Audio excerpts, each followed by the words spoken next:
जी अस्सलाम वालेकुम। उम्मीद करता हूँ आप सब खैरियत से होंगे। रिसेंटली मेरा फाइवर का लेवल 2 सेलर अकाउंट रिस्ट्रिक्ट हो गया था, लेकिन अब वो रीएक्टिवेट हो चुका है। उसके बारे में मैं आपके साथ शेयर करने जा रहा हूँ कि वो रिस्ट्रिक्ट क्यों हुआ था, क्या वजह बनी थी और रीएक्टिवेट कैसे हुआ। वो सारा प्रोसेस आपके साथ अभी शेयर करने जा रहा हूँ मैं।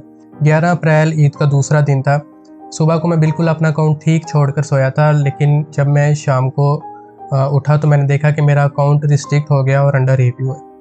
तो जब भी आपका अकाउंट अंडर रिव्यू जाता है, रिस्ट्रिक्ट होता है या डिसेबल होता है, तो सबसे पहली चीज़ होती है ये समझना कि असल में रीज़न क्या बन गया। ठीक है, तो मैंने भी वही किया। मैं अपने सिस्टम पे आया, मैंने उनको ईमेल की कि इस तरह मुझे ईमेल आई है, प्लीज़ मुझे बताया जाए कि मेरा अकाउंट रिस्ट्रिक्ट किस वजह से हुआ है।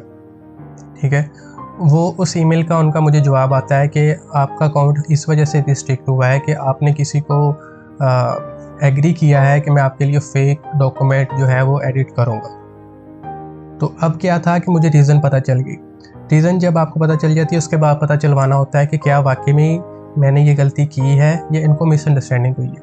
तो मैंने इसका पता चलाना शुरू कर दिया। अब मुझे खुद तो पता था कि जब भी असल में हम फ़ोटोशॉप एडिटिंग की भी सर्विसेज देते हैं ना, तो मुझे इतना तो पता था कि जब भी कोई ऐसी सर्विस का हमारे से पूछता है तो हम उन्हें साफ साफ मना कर देते हैं, बल्कि रिप्लाई भी नहीं करते, मार्क एज़ स्पैम कर देते हैं। ठीक है, तो इतना मुझे पता था कि ऐसा हो नहीं सकता कि हमारी तरफ से मैंने एग्री किया हो उसको किसी को।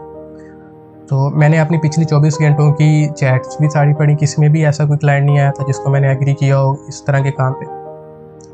तो फिर एक चीज़ मुझे मिली कि अकाउंट जो पहले तो ये होता था कि पूरे दिन में ना मुझे मैसेजेस आते रहते थे।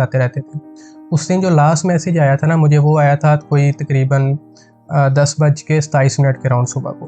ठीक है, और उसके बाद जो मुझे अकाउंट के रिस्ट्रिक्शन वाली ईमेल आई थी, वो आई थी मुझे 10:30 के अराउंड। ठीक है, फिर मैंने कहा उस मैसेज को तो चेक करेंगे लास्ट मैसेज क्या था। लास्ट मैसेज जब मैंने खोला तो उसमें किसी ने ना ये गलत काम मांगा हुआ था कि डेट वगैरह चेंज करने वाला। तो मुझे यहाँ से समझ आई कि अच्छा ये हो सकता है कि इस मैसेज की वजह से ना इनके सिस्टम ने गलती से शायद ऑटो डिटेक्ट कर लिया हो कि मैं कोई ऐसी सर्विस दे रहा हूँ। ठीक है, वो जो मैसेज आया था ना, उसके बदले में एक मेरी तरफ से जो मैसेज सेंड हुआ था वो ऑटो मैसेज सेंड हुआ था। ठीक है, मैंने खुद मैनुअली कोई नहीं किया था। तो जब मैं उठा था मैंने उस मैसेज को स्पैम कर दिया डायरेक्टली, उससे रिप्लाई भी नहीं किया। तो फिर ये मुझे समझ आई ना चीज़, क्योंकि अब 10:27 पे वो मैसेज आया और 10:30 पे जो है फाइवर ने मेरा अकाउंट डीएक्टिवेट किया, सॉरी अकाउंट रिस्ट्रिक्ट किया।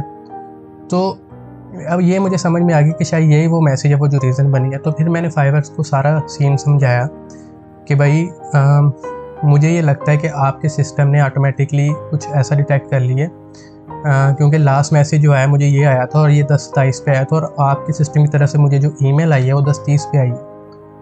और मैं श्योर हूँ कि मैंने कभी भी किसी को इस तरह के काम के लिए एग्री नहीं किया। ठीक है, तो लास्ट मैसेज आया था उसमें किसी क्लाइंट ने पूछा हुआ था, उसको मैंने इवन के रिप्लाई भी नहीं किया, उसको मैंने स्पैम कर दिया हुआ है। और उसको जो एक मैसेज मेरी तरफ से गया हुआ था वो ऑटो मैसेज था, आप अपने सिस्टम की तरफ से वेरीफाई कर सकते हैं। तो तब उस वक्त तक ना मेरी परेशानी थोड़ी कम हो गई थी, क्योंकि मुझे लग रहा था कि यही वो वजह है जिसकी वजह से ना इन्होंने वो रिस्ट्रिक्ट किया मेरे अकाउंट, और उसमें मुझे पता था मेरी कोई गलती है नहीं।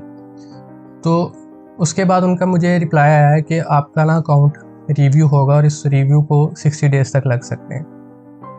ये थोड़ी सी परेशानी की बात थी, क्योंकि केस का ऐसे लटक जाना, उससे बहुत ज़्यादा नुकसान था, अकाउंट इतनी देर बंद रहना। तो 11 अप्रैल से 2-4 दिन मैंने वेट किए। मैंने उन्हें कहा ठीक है मैं वेट करता हूँ। फिर 14 अप्रैल को मैंने गालिबन उनको फेसबुक पे मैसेज किए। उनको मैंने पहले उनके लिए एक मैंने टिकट ओपन की। टिकट में मैंने उन्हें कहा है कि मैं समझता हूँ कि बहुत ज़्यादा टाइम लगता है, आपको बहुत सारी रिक्वेस्ट आई होती हैं, लेकिन ये साफ दिख रहा है कि आपके सिस्टम ने गलती से ये डिटेक्ट कर लिया है। ठीक है, और मुझे इससे काफ़ी नुकसान हो रहा है डेली बेस पे। तो अगर पॉसिबल है तो प्लीज़ उसको थोड़ा सा फास्ट करवा दें। मैंने ऐसे प्रोफेशनली पोलाइटली उन्हें रिक्वेस्ट की, फेसबुक पे भी उन्हें मैसेज किया कि मेरी वो टिकट को देखें।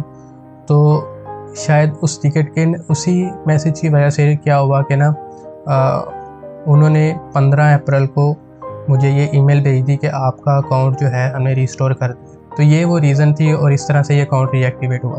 तो आपने इससे क्या सीखा? ये चीज़ जो मैं हमेशा आपको सिखाता हूँ कि जब भी आपका अकाउंट रिस्ट्रिक्ट हो या डिसेबल हो, सबसे पहले उसकी वो जो है रीज़न फाइंड करें। खुद से ना अज्यूम कर लें कि ये रीज़न होगी, तो उनको फटाफट से वो मैसेज सेंड करें। पहले उनसे पूछें, फिर अपनी तरफ देखें, ठीक है। जैसे मैंने उनसे पूछा, आप भी उनसे पूछें, वो आपको रीज़न बताएंगे कि आपकी ये रीज़न बनी है। फिर उस रीज़न को देखते हुए अपने अकाउंट में देखेंगे यार हमारे से वाकई कोई इस तरह की वायलेशन हुई है या इनको मिसअंडरस्टैंडिंग हुई है। अगर तो वायलेशन हुई है फिर आपका अकाउंट ख़तरे में है बहुत बुरी तरह, वो वापस आने के उसके चांसेस नहीं है।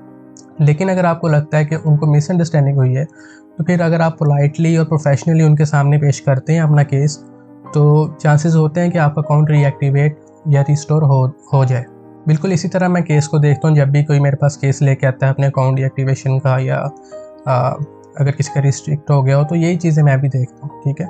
अभी रिसेंटली क्या हो गया, एक अपॉइंटमेंट बुक की मेरे साथ एक भाई ने, तो उन्होंने अभी रीज़न बताया ही नहीं इनको, इन्होंने खुद ही अपनी तरफ से ना कोई और ही गलती मान ली और उनको वहाँ से आगे से मान लिया कि जी मेरे से गलती हो गई, हालांकि इनकी गलती थी नहीं।